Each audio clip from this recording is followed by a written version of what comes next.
مولاي صل وسلم دائما أبدا على حبيبك السلام عليكم ورحمة الله تعالى وبركاته. إن الحمد لله والصلاة والسلام على رسوله الأمين وعلى آله وصحبه أجمعين أما بعد. দূরের এবং কাছের দেশে এবং প্রবাসের যেখান থেকে আপনাদের প্রিয় সাপ্তাহিক অনুষ্ঠান SZHM ট্রাস্ট নিবেদিত আলোকধারা দেখছেন, সকলকে জানাচ্ছি আন্তরিক শুভেচ্ছা এবং মোবারকবাদ।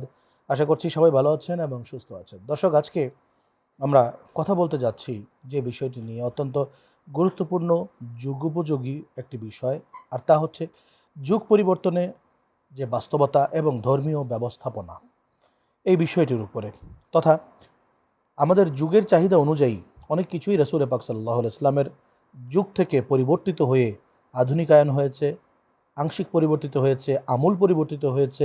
এরকম অনেক বিষয় রয়েছে যেগুলো আমাদের মুসলমানদের জানা অতীব জরুরি, এবং এ বিষয়ে কোরআন হাদিস থেকে ফিকহি মাসালাগত যে প্রশ্নগুলো আপনাদের মনের কোণে জমে রয়েছে, সেগুলোর প্রশ্নের উত্তর দেওয়ার জন্য আজকে আমাদের স্টুডিওতে আমন্ত্রিত অতিথি হিসেবে রয়েছেন আহসানিয়া ইনস্টিটিউট ঢাকার সম্মানিত সহকারী অধ্যাপক শেখ মোহাম্মদ উসমান গনি। আসসালামু আলাইকুম রহমতুল্লাহি ওবারাকাতুহ। ওয়ালাইকুম আসসালাম রহমতুল্লাহি তাআলা ওয়া বারাকাতুহু। মোহতারাম, আমি আজকে এই বিষয়ের উপর আপনার কাছে প্রথমেই যে বিষয়টা জানতে চাইব যে এই সমাজে পরিবর্তনের যে একটা ধারা রয়েছে, এটি কি আসলে হুট করে পরিবর্তিত হয়ে যায়, নাকি কোনো একটা ক্রমবর্ধমান রূপে এই ধারাটার পরিবর্তন চলে আসে? এই বিষয়টি জানাবেন। ধন্যবাদ সুপ্রিয় উপস্থাপক, সম্মানিত দর্শক শ্রোতা। মহান আল্লাহ রব্বুল আলামিন এই মানব জাতিকে পৃথিবীতে পাঠাবেন বলে এই প্রকৃতি সৃষ্টি করে আগেই এটাকে বাসযোগ্য করে রেখেছিলেন। আমাদের যেই পরিবেশ, এটি দুটি পর্যায়ে রয়েছে। একটি হলো প্রাকৃতিক পরিবেশ, আরেকটি হলো সামাজিক পরিবেশ। আমাদের প্রাকৃতিক পরিবেশেরও ক্রমান্বয়ে পরিবর্তন ঘটছে এবং সামাজিক পরিবেশও কিন্তু পরিবর্তিত হচ্ছে। মহান আল্লাহ রব্বুল আলামিন কিয়ামত পর্যন্ত সকল মানুষের দুনিয়ার শান্তি এবং পরকালে মুক্তির জন্য যে বিধান দিয়েছেন, সেই বিধানের নাম হলো ইসলাম। ইসলাম সবসময় আধুনিক, মানে সকল সময়ের জন্য এটি প্রযোজ্য, এবং মানুষ যে অবস্থায় থাকে সেই অবস্থায় ইসলাম তাকে সেই বিধান মানার জন্য সহজ করে দিয়েছে।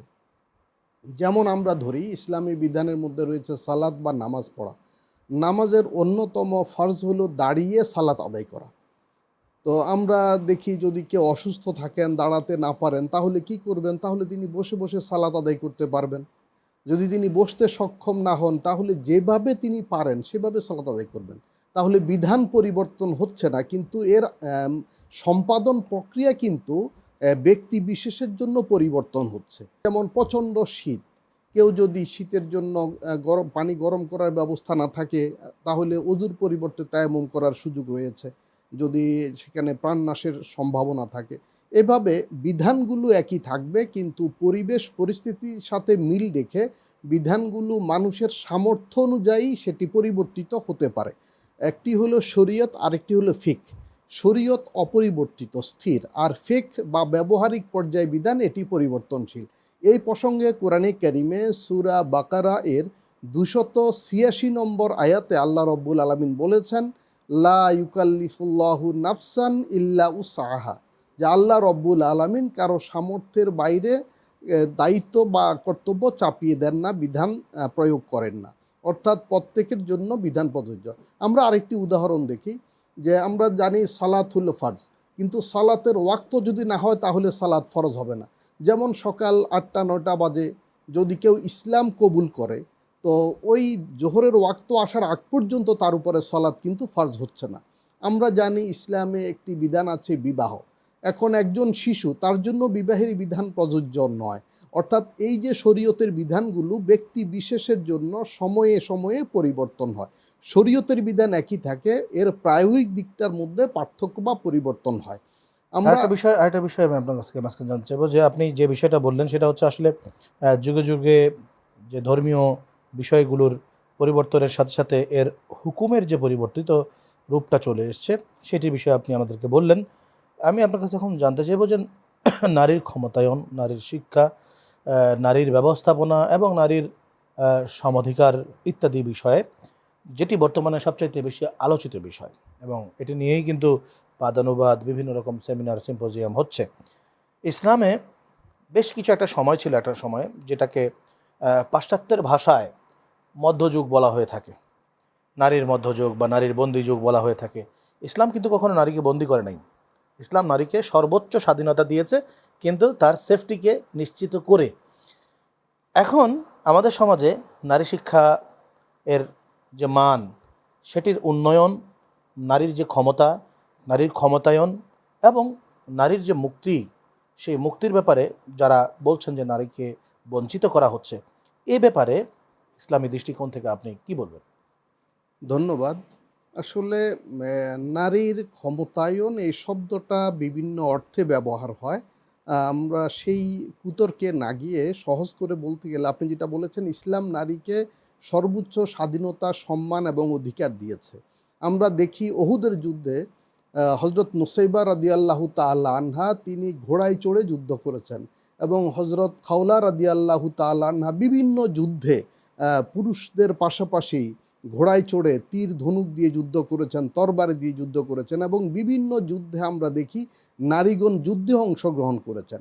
পাশাপাশি নারীগণ এই সেবিকা পরিচারিকার কাজ করেছেন, যেমন নার্সিংয়ের কাজ করেছেন, স্বাস্থ্যসেবা দিয়েছেন। তাহলে না, এবং শিক্ষা দিকে নারীরা কিন্তু অগ্রগামী ছিলেন। হজরত আয়েশা রাদিয়াল্লাহু তাআলা আনহা তিনি কবিতা রচনা করতেন।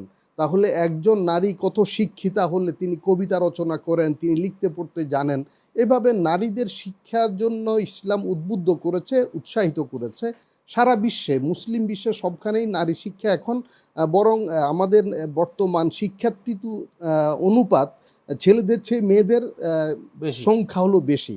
সুতরাং নারী শিক্ষা এটা ইসলাম কখনো নিরুৎসাহিত করে নাই।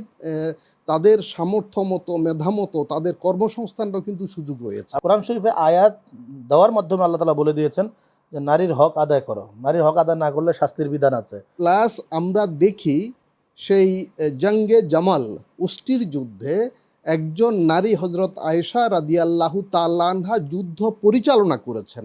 আমরা আরও দেখি হজরত আলী রাদিয়াল্লাহু তাআলা আনহুর শাহাদাতের পর, উনি শহীদ হওয়ার পর যে বিচার করা হয়েছিল, সেই বিচারের বিচারক বা বিচারপতি ছিলেন আয়েশা রাদিয়াল্লাহু তাআলা আনহা। ওনার মাধ্যমে সেই বিচারটা ফয়সালা করা হয়েছিল। তাহলে এই সর্বোচ্চ বিচার ফয়সালা করা, রাষ্ট্রীয়ভাবে বিচার ফয়সালা করা, এর চেয়ে উপরে তো আর কোনো ক্ষমতা নেই। আর কোনো খবর তো নেই। সুতরাং মন্ত্রী হিসাবে, উপদেষ্টা হিসাবে, বিচারক হিসাবে, রণক্ষেত্রে সর্বত্রই আমরা দেখি নারী সেখানে তাদের দায়িত্ব সম্পাদন করেছেন, এবং সেখানে লক্ষ সাহাবী তখন আছেন। আচ্ছা, নারী এবং পুরুষের সমতার ব্যাপারে ইসলামের কোনো ইন্ডিকেশন কি রয়েছে? এখানে কিছু কিছু ক্ষেত্রে পার্থক্য আছে, তবে আমরা সমতা বলবো না, আমরা বলবো হলো তাদের ন্যায্য অধিকার। কারণ পুরুষ এবং নারী প্রকৃতিগতভাবেই কিছুটা সৃষ্টিগত পার্থক্য রয়েছে। সেই পার্থক্যকে কনসিডার করে বাকি সকল ক্ষেত্রে শিক্ষা, সামাজিক বিষয়াবলী এবং অন্যান্য দায়িত্ব পালন তাদের সামর্থ্য মতো সবাই করতে পারে। কিন্তু যে সকল ক্ষেত্রে ইসলাম পার্থক্য রেখেছে তার যৌক্তিক কারণও রয়েছে। আমরা দেখি অনেকে মনে করে আসলে মানে সকল ক্ষেত্রে সমান, এবং এটা মানুষ সৃষ্ট যে পার্থক্যটা, এটি সামাজিকভাবে সৃষ্ট বা পুরুষতান্ত্রিক সমাজের প্রভাব। আসলে তা কিন্তু নয়। আমরা দেখি মোরগের মাথায় জুটি থাকে, ক্রাউন থাকে, মুরগির মাথায় থাকে না। পুরুষ গরুর মাথায় বড় শিং থাকে, গাই গরুর মাথায় এরকম বড় শিং থাকে না। এরকম আমরা দেখি সিংহের কেশর থাকে, সিংহীর কেশর থাকে না। এই জন্য কিছু ক্ষেত্রে পার্থক্য আছে। সেই পার্থক্যগুলো ইসলাম কনসিডার করে বাকি সকল ক্ষেত্রে নারীকে বরং সর্বোচ্চ সম্মান দিয়েছে। আপনার কাছে ছোট্ট করে অল্প করে জানতে চাইব যে একজন স্বামী এবং স্ত্রীর মাঝে যেই মূল্যায়ন, অর্থাৎ মেল ডমিনেটেড সোসাইটি এবং ফিমেল অ্যাডভান্স সোসাইটি, এই দুই ধরনের ক্ষেত্রে তাদের ক্ষেত্রে ফিকহের যে বিশ্লেষণটা, সেটা কীভাবে হবে? ফিকহের বিভিন্নতা হলো আসলে, যেমন স্বামীর প্রতি স্ত্রীর দায়িত্ব রয়েছে, স্ত্রীর প্রতি স্বামীর দায়িত্ব রয়েছে। কোরআনে কারিমে আল্লাহ রাব্বুল আলামিন বলেছেন, হুন্না লিবাসুল্লাকুম ওয়া আনতুম লিবাসুল্লাহুন, যে তোমরা একে অন্যের পোশাক, নারী পুরুষ বা স্বামী স্ত্রী। সুতরাং এখানে যার যার দায়িত্ব কর্তব্য সে তার অঙ্গন থেকে করবে। অর্থাৎ সম্পূরক পর্যায় থেকে একজন আরেকজনের একজন সম্পূরক একজনকে হিসেবে কাজ ডমিনেট করবে। করবে না, একজন Dominate একজনকে সহযোগিতা করবে। বরং আমরা দেখি আমাদের যারা শিক্ষিত, যাদের ধর্মীয় জ্ঞান আছে, যাদের সামাজিক জ্ঞান আছে, সেই সব পুরুষ কখনো ডমিনেট করে না, তারা কখনো নিয়ন্ত্রণ করে না। বরং আমাদের সমাজে প্রকৃতিগতভাবে এটি মাতৃনিয়ন্ত্রিত সমাজ। পুরুষ নিয়ন্ত্রিত বললে এটা আসলে যথাযথ হবে না। মাতৃনিয়ন্ত্রিত সমাজ আমি এই জন্য বলবো, দেখেন শিশু কিন্তু ওই মায়ের কাছে বড় হয় প্রধানত, এবং দেখবেন বাবা অপেক্ষা মাকে কিন্তু বেশি ভালোবাসে, বেশি প্রাধান্য দেয়। এবং যেটি হাদিস শরীফে রয়েছে, রাসূল করিম সাল্লাল্লাহু আলাইহি ওয়াসাল্লাম বলেছেন, ওনাকে প্রশ্ন করা হয়েছিল যে আমি কাকে বেশি হক আদায় করব, দায়িত্ব পালন করব, বলছে তোমার মা, তোমার মা, তোমার মা, চতুর্থবারে বলেছে বাবা। তাহলে এখানে পুরুষ নিয়ন্ত্রিত সমাজ নয় আমাদের, বরং এই নারী নিয়ন্ত্রিত বা মাতৃতান্ত্রিক সমাজ আমি বলবো। ধন্যবাদ মোহতারাম, আজকে এই বিষয়ের উপর আপনি অত্যন্ত গুরুত্বপূর্ণ কিছু আলোচনা করলেন। প্রিয় দর্শক, আমরা এবার আমাদের বিশেষ সেগমেন্ট জানা অজানায় চলে যাচ্ছি। مولاي صل وسلم دائما। আমরা আজকের জানা অজানায় আপনার কাছ থেকে জানতে চাইব তাসাউফের 3টি বিষয় সম্পর্কে। তা হচ্ছে ধারণা, উৎস এবং বিকাশ। এই 3টি বিষয়ে আপনি প্রথমেই আমাদেরকে জানাবেন যে তাসাউফ জিনিসটা কি এবং এর মূল ধারণা কোত্থেকে উদ্ভূত হয়েছে। مولاي صل وسلم دائما। ধন্যবাদ। ইসলামী বিধান যেভাবে আমরা পালন করি এর বাহ্যিক একটা রূপ আছে। যেমন আমরা যখন সালাত আদায় করি তখন আমরা দাঁড়িয়ে থাকি, আমরা রুকু করি, সিজদা করি, বসি ইত্যাদি। এই যে বাহ্যিক কর্মকাণ্ড, এটি হলো দৃশ্যমান। আর এর অন্তর্নিহিত কিছু বিষয় আছে, যেমন তাওয়াজু, যেমন ফানা, যেমন বিনয়, নম্রতা, আল্লাহর হুজুরে, আল্লাহর সন্নিধানে উপস্থিত করা নিজেকে। এই যে অভ্যন্তরীণ বিষয়গুলো, যেগুলোকে ইহসান বলা হয় হাদিসের পরিভাষায়। বুখারী শরীফে হাদিস এসেছে, মুসলিম শরীফও রয়েছে বর্ণনাটি। নবী করিম সাল্লাল্লাহু আলাইহি ওয়াসাল্লামকে প্রশ্ন করা হয়েছে, হযরত জিবরাইল আলাইহিস সালাম বলেছেন মাল ইহসান, বলেছেন ইহসান কি? তখন নবী করিম সাল্লাল্লাহু আলাইহি ওয়াসাল্লাম বলেছেন আন তা'বুদাল্লাহা কাআন্নাকা তারাহু ফাইন লাম তাকুন তারাহু ফাইন্নাহু ইয়ারাক। তুমি এইভাবে ইবাদত করো যেন তুমি আল্লাহকে দেখছো। যদি সেই পর্যায়ে তুমি উন্নীত হতে না পারো, তবে এটি ইয়াকিন রাখো যে আল্লাহ তোমাকে অবশ্যই দেখছেন। সুবহানাল্লাহ।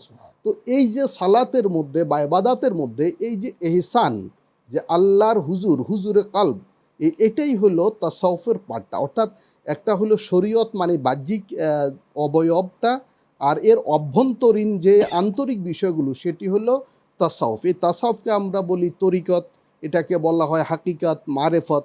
তো এই তরিকা মানে পদ্ধতি, এবং কোরআনে কারিমে আল্লাহ রাব্বুল আলামিন বলেছেন লিকুল্লিন জাআলনা মিনকুম শিরআতাও ওয়া মিনহাজা, যে আমি প্রত্যেকের জন্য একটি বাহ্যিক শরীয়তের বিধান দিয়েছি এবং এর অভ্যন্তরীণ একটি রূপও দিয়েছি। তো এখন একজন সালাত আদায় করলো, সে নামাজ পড়তে পড়তে অন্য চিন্তা করে, দোকানের হিসাব করে, কাজ কারবার অন্য, তার মনের মধ্যে বিভিন্ন খেয়াল আসে।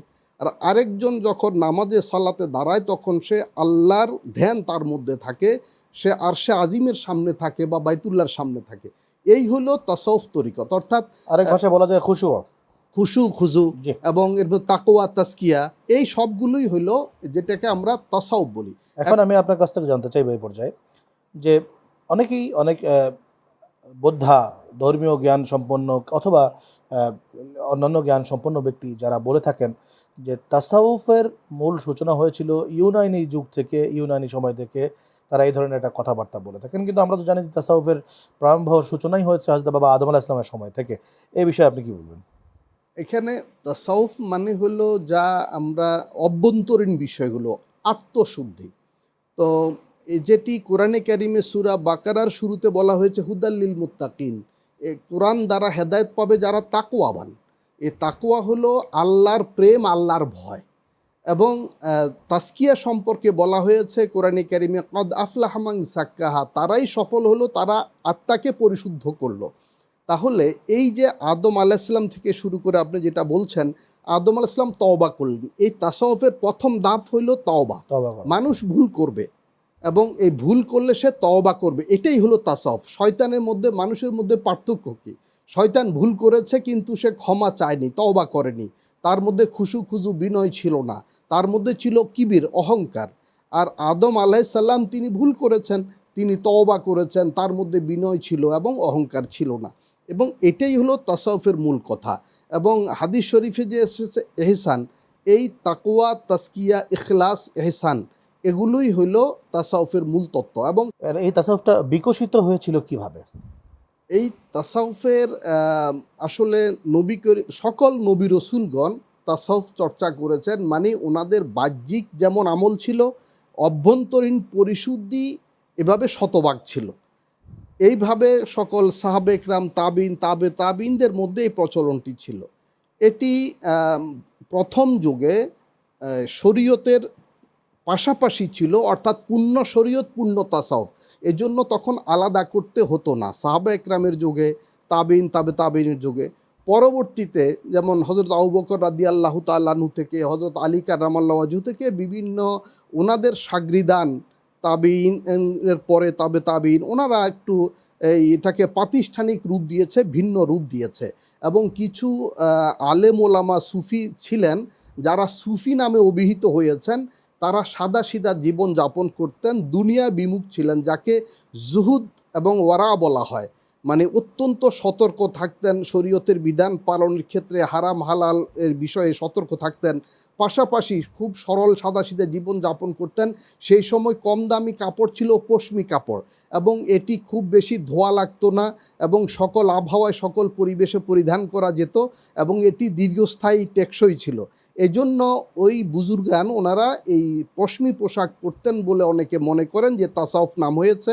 আবার কেউ মনে করেন সফা বা পরিশুদ্ধি থেকে এই সুফি নামের উদ্ভব বা তাসাউফ নামের উদ্ভব হয়েছে। ধন্যবাদ আপনাকে। আপনার কথা থেকে আজকে আমরা বুঝতে পারলাম যে আসলে নবী করিম সাল্লাল্লাহু আলাইহি ওয়াসাল্লাম, তার সময় তার পূর্ববর্তী নবীগণ কারোরই এই ইসলাম পালনের ক্ষেত্রে তাসাউফ বিবর্জিত ইসলাম ছিল না, বরং তাসাউফ সংবলিত ইসলামই ছিল মূলধারার ইসলাম। এবং বর্তমান সময়ে এই তাসাউফ বিবর্জিত ইসলাম, দ্যাট ইজ যারা বলে থাকেন যে মডারেট ইসলাম নামক বিধ্বংসী একটা মতবাদ প্রচারণার কারণেই কিন্তু আজকে আমরা তাসাউফ থেকে অনেক দূরে সরে এসেছি, আল্লাহ বিমুখ হয়ে যাচ্ছি। নামাজ পড়ছি তবুও কেন আমার ভিতর থেকে শয়তান দূর হচ্ছে না, এই বিষয়টি তাসাউফ বিবর্জিত হওয়ার কারণেই।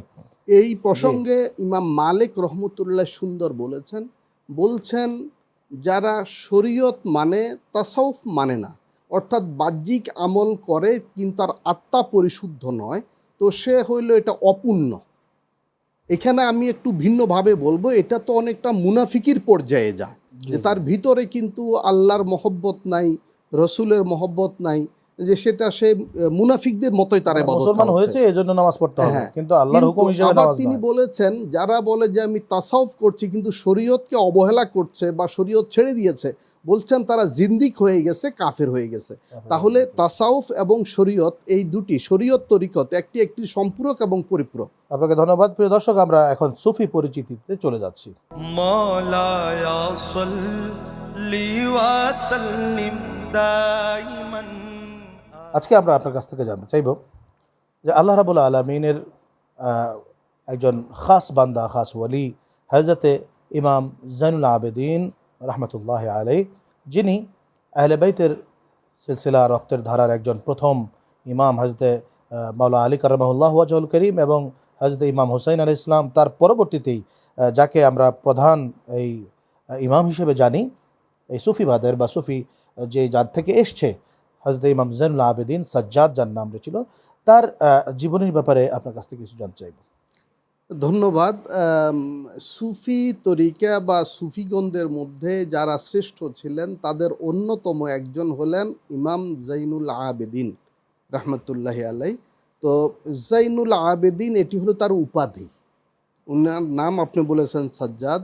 তো উনি যত আবেদ আছেন, আবাদতকারী আছেন, তাদের সবার অলংকার, সবার মুকুট, সবার মাথার তাজ, এই জন্য ওনাকে জাইনুল আবেদিন বলা হয়। তো তিনি আমরা জানি যখন কারবালায় তিনি উপস্থিত ছিলেন এবং তিনি অসুস্থ ছিলেন, আল্লাহ রব্বুল আলামিন ওনাকে বাঁচিয়ে রেখেছেন। সম্ভবত এই তাসাউফ তরিকতের সিলসিলা বজায় রাখার জন্য আল্লাহ ওনাকে রেখেছেন। আমরা জানি আলী কারামাল্লাহ ওয়াজহুর পরে হজরত হাসান রাদিয়াল্লাহু তাআলা আনহু, হজরত হুসাইন রাদিয়াল্লাহু তাআলা আনহু, এবং তারপরেই হলেন জয়নুল আবেদিন রহমতুল্লাহি আলাই, এবং তিনি হলেন হজরত হাসান রাদিয়াল্লাহু তাআলা আনহুর সাহেবজাদা, হজরত হুসাইন রাদিয়াল্লাহু তাআলা আনহুর সন্তান তিনি। তো তিনি, ওনার মাধ্যমে কি হয়েছে, উনি যে তাসাউফের এই যে নূরের ধারা, নবুয়তি নূরের ধারা, তাসাউফের নূরের ধারা, নবী করিম সাল্লাল্লাহু আলাইহি ওয়াসাল্লাম থেকে আলী কারামাল্লাহু ওয়াজহু, হাসান হুসাইন রাদিয়াল্লাহু তাআলা আনহুমা হয়ে ওনার মাধ্যমে এটার বিকাশ হয়েছে। এবং ওনাকে যখন ইয়াজিদের দরবারে উপস্থিত করা হয়, তিনি যেই ভাষণ দিয়েছিলেন, ওনাকে বলা হয়েছিল ইয়াজিদের আনুগত্যের কথা, যেটি হজরত হুসাইন রাদিয়াল্লাহু তাআলা আনহুকে বলা হয়েছে, তিনি অস্বীকার করেছেন, যার ফলে কারবালার এই মর্মান্তিক ঘটনা ঘটেছে। তো তখন তিনি যে ভাষণ দিয়েছেন সেটি ইতিহাস বিখ্যাত। সেইখানে সেই ভাষণের পরে কেউ কথা বলার কোনো শক্তি সাহস ছিল না, এবং এই ভাষণে মানে ভীত সন্ত্রস্ত হয়ে তখন ইয়াজিদ ওনাকে আবার মদিনাতে পাঠিয়ে দেয়। এটি আল্লাহরই কুদরতের কারিশমা।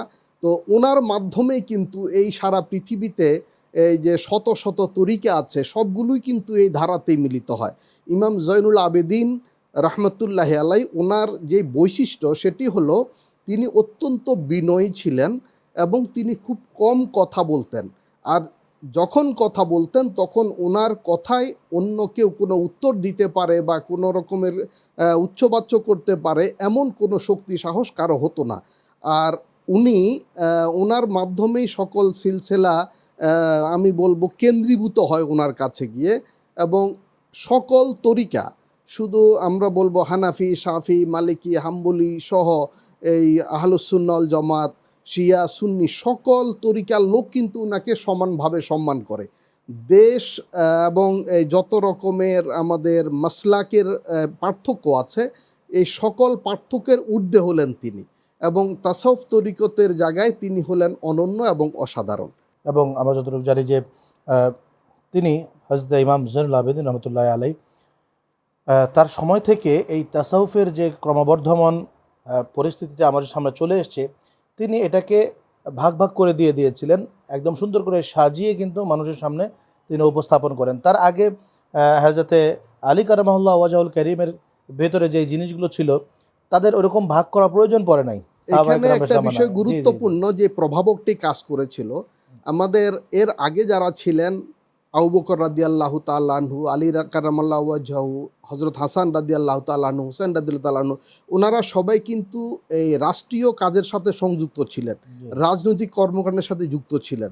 সুতরাং এই তাসাউফটা চলেছে পাশে পাশে, আর ওনারা অন্যান্য কাজে দায়িত্ব পালন করেছেন। কিন্তু জয়নুল আবেদিন রহমতুল্লাহি আলাই, তিনি যখন ইমামতের দায়িত্বে, তরিকতের দায়িত্বে, তখন কিন্তু রাষ্ট্রীয় কোনো কাজে উনি সংশ্লিষ্ট ছিলেন না।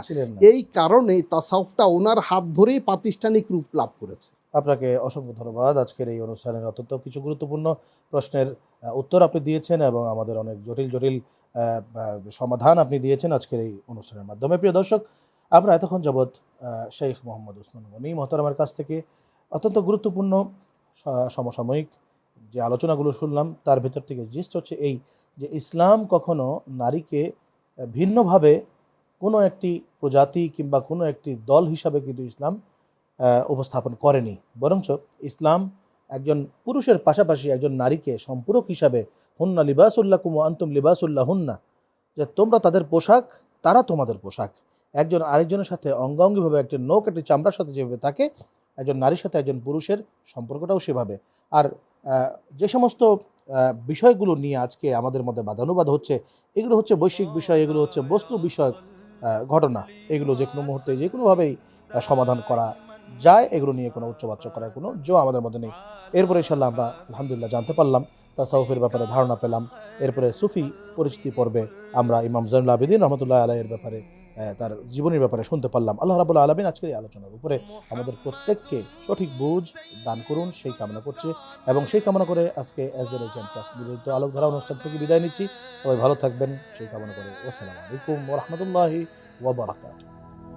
মুহাম্মাদুন সাইয়্যিদুল কাওনাইন ওয়া যাকালান ওয়াল ফারিকাইনি মিন উরবি ওয়া মিন আজম।